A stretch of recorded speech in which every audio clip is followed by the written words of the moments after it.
This is Tim Bryce with my column titled, The State of IT in Business. Watching the speed by which information technology has changed over the last 40 years has been amazing. Hardly a day goes by without some new twist or invention.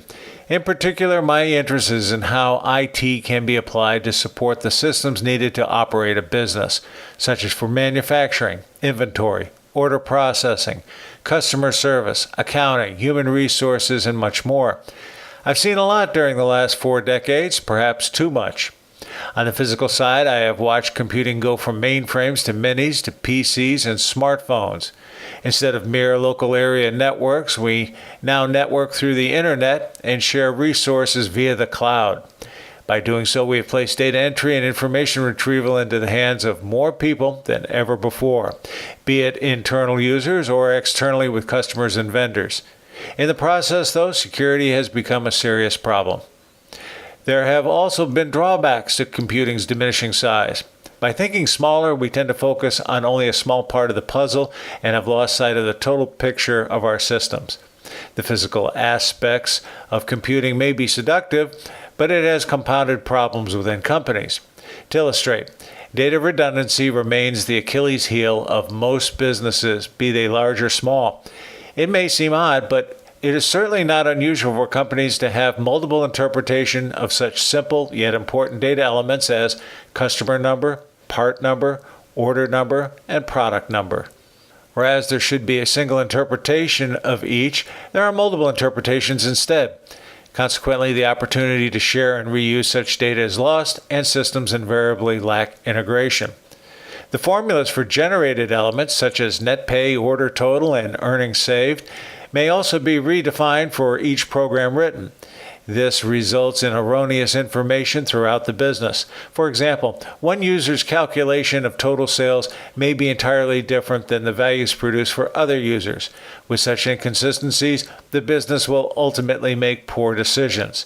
It also means systems lack integration, thereby dividing the business units simply because of the lack of consistency and leading to user complaints. Despite the sophistication of today's database management technology, the idea of a managed database environment in companies today is still the exception as opposed to the rule. The programming staff tends to pride itself in terms of speed of development and technical elegance for their piece of the puzzle only, not the entire system. Requirements are roughly prepared and evolve as the program is developed. In the end, it looks nothing like what the user had hoped for.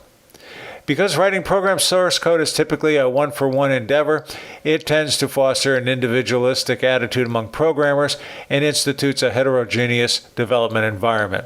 This leads to inconsistencies in workmanship and deliverables, thereby hindering quality.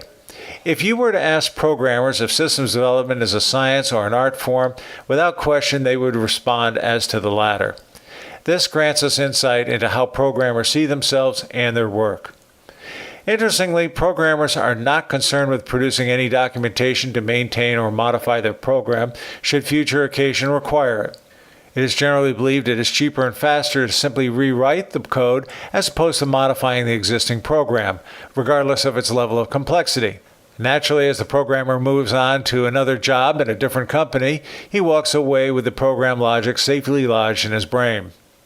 In terms of managing the development effort, companies covet project management certification, which is useful for such things as estimating and scheduling, but provides no insight into using effective methodologies for developing systems.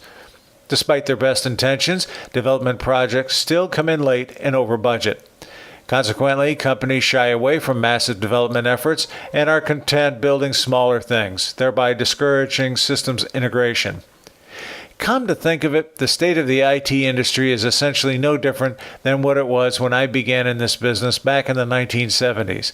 The technology may have changed, the problems in terms of development certainly have not. This includes how to specify information requirements, standardizing on systems theory, the role of documentation, managing information resources, and more. These problems are no different today than what they were back in the early 1970s. Common sense is still uncommon. Friends, keep the faith. This is Tim Bryce in Palm Harbor, Florida. Follow me on the internet at timbryce.com.